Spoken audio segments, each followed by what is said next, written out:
ಒಂದಾನೊಂದು ಕಾಲದಲ್ಲಿಂದಲೇ ಶುರು ಮಾಡ್ತೀನಿ. ಕಾರ್ನಾಡರ್ ಡೈರೆಕ್ಷನ್ನು, ಶಂಕರ್ ನಾಗ್ ಅಪೋಸಿಟ್ ನೀವು. ನಾನೇ ಅದಕ್ಕೆ ಅಸಿಸ್ಟೆಂಟ್ ಡೈರೆಕ್ಟರ್ ಆಗಿದ್ದೆ. ಸೊ ಒಂದಾನೊಂದು ಕಾಲದಲ್ಲಿ it will always remain one of my classic movie. ಡೆಲ್ಲಿನಲ್ಲಿ ಇದನ್ನು ಇಂಟರ್ನ್ಯಾಷನಲ್ ಫಿಲ್ಮ್ ಫೆಸ್ಟಿವಲಲ್ಲಿ ಸ್ಕ್ರೀನ್ ಆಗುತ್ತೆ. Ultimately Shankar Nag gets the best actor award. ನಾನು ಹೋಗ್ತೀನಿ ಡೆಲ್ಲಿಗೆ.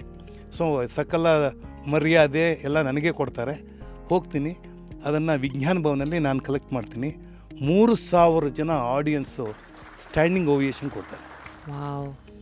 ಕ್ಲ್ಯಾಪ್ ಆದಮೇಲೆ ಒಂದು ಊಟಕ್ಕೆ ಕೂತಿರ್ತೀನಿ ಅಲ್ಲಿ ನೋಡ್ತೀನಿ, ಎದುರುಗಡೆಗೆ ಶಶಿ ಕಪೂರ್ ಕೂತಿದ್ದಾರೆ. ಒಂದಾನೊಂದು ಕಾಲದಲ್ಲಿ ಕಾಮಿಯಾ ಅಂತ ಹೋಗ್ತೀನಿ.